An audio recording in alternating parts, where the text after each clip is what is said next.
Hello everyone, आप सभी का स्वागत है फैक्चुअल क्लास में और मैं हूं आपका अपना गौतम ठाकुर।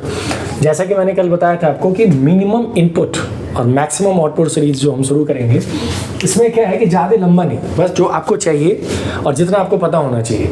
ये देखो, अभी मैंने एक क्वेश्चन देखा था कि आजकल अब पूछा जा रहा है 10th क्लास का जो एक कॉन्सेप्ट था जो सबको पता है, पेयर ऑफ लीनियर इक्वेशन में क्या सब हो सकता है। देखो, सबसे पहले बात बता रहा हूं मैं कि एक होता है सीधा लीनियर इक्वेशन, आप बस इतना समझो, लीनियर इक्वेशन,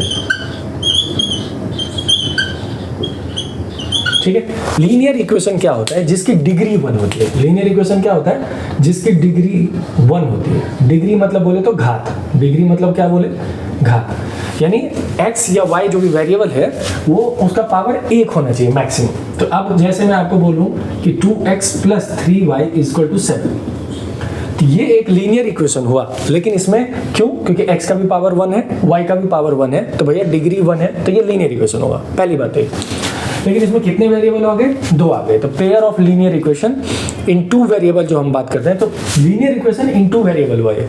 अब अगर पेयर क्या बात करेंगे, एक और ले लेंगे, मान लो 7x + 6y = 17 या 14, जो भी कुछ ऐसा ले लीजिए सपोज करो। अब ऐसे कंडीशन में क्या होता है कि लीनियर इक्वेशन जो भी होगा, लीनियर इक्वेशन कोई भी लीनियर इक्वेशन हो, उसका जो ग्राफ होता है, उसका जो ग्राफ होता है वो हमेशा स्ट्रेट लाइन होता है। हमेशा कैसा होता है? स्ट्रेट लाइन, सीधी रेखा होगी, ठीक है।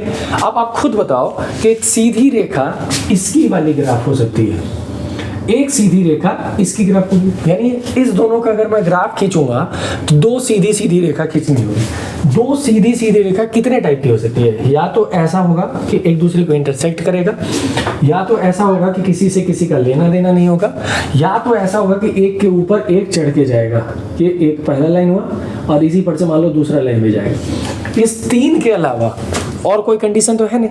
अब समझ लो सॉल्यूशन क्या होता है। कोई भी लीनियर इक्वेशन को जब हम सॉल्व करते थे, ठीक है, तो उसका सॉल्यूशन यानी आंसर जब हम निकालते थे तो वो ये होता है कि वो एक दूसरे को कितने पॉइंट पे इंटरसेक्ट करता है, समझ लो। जैसे अगर मान लो मैं बोलूँ आपको कि x + 3y = 14, सपोज करो ऐसा बोला, और अगर मान लो मैंने बोला कि 2x + 7y = कुछ भी ले लो, मतलब 8 जो भी लेना है ले। अब देखो इस केस में यहाँ पे जब हम इसका सॉल्यूशन करेंगे तो 1 निकलेगा, ठीक है। अभी कैसे निकलेगा नहीं निकलेगा ये मैं आपको बाद में समझाऊंगा। ये कंडीशन कहलाता है क्या? इंटरसेक्टिंग। ये क्या कहलाएगा? इंटरसेक्टिंग। जो भी 10th क्लास में पढ़ा होगा उसको सब याद होगा, है ना। प्रतिच्छेदी रेखा कहते हैं इसको। इसको अगर आप बोलोगे तो इसे कहते हैं पैरेलल। इसे क्या कहते हैं?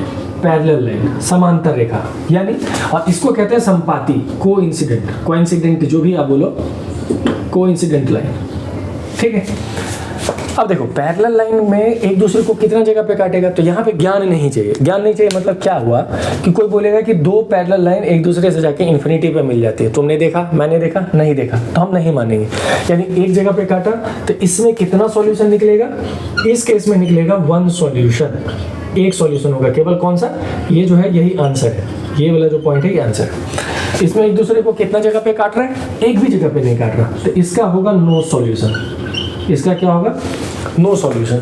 और इसमें तो एक दूसरे को काटे ही जा रहा है, मतलब अगर मान लो यहाँ से मिटा देता है तो आप बोलोगे कट नहीं रहा, तो एक दूसरे को हर एक पॉइंट पे काट रहा है। कितने पॉइंट पे काट सकता है? तो आप बोलोगे इन्फिनिटी, यानी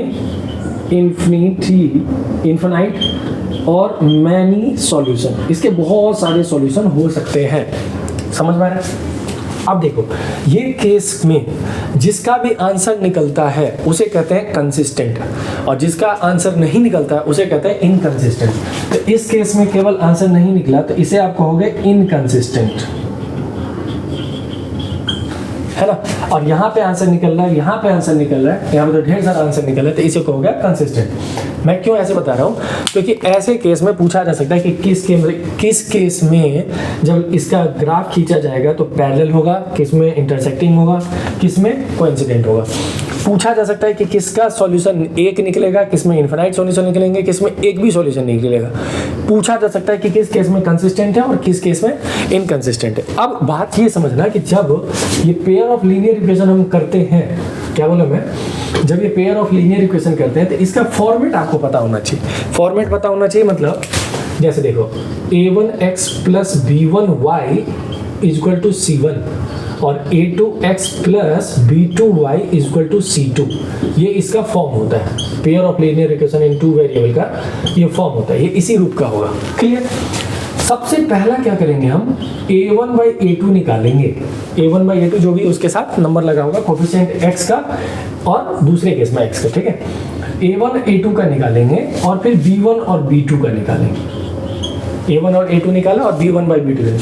अगर ये दोनों इक्वल नहीं हुआ तो हम c1 और c2 को निकालने की जरूरत नहीं करेंगे और ये केस हो जाएगा पहला।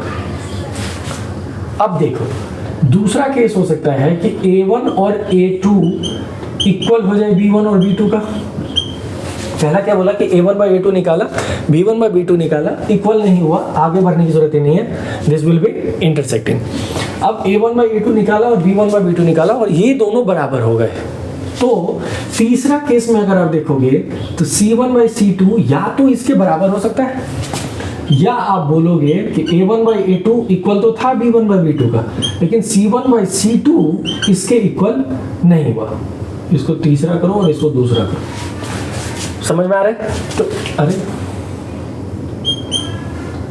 तो फिर तो सही हो, ये 2 और ये 3, यानी पहला a1 by a2 not equal to b1 by b2 intersecting. एक solution, a1 by a2 b1 by b2 के बराबर था लेकिन c1 बाई c2 के बराबर नहीं हुआ, तो ये हो गया दूसरा केस, केस 2।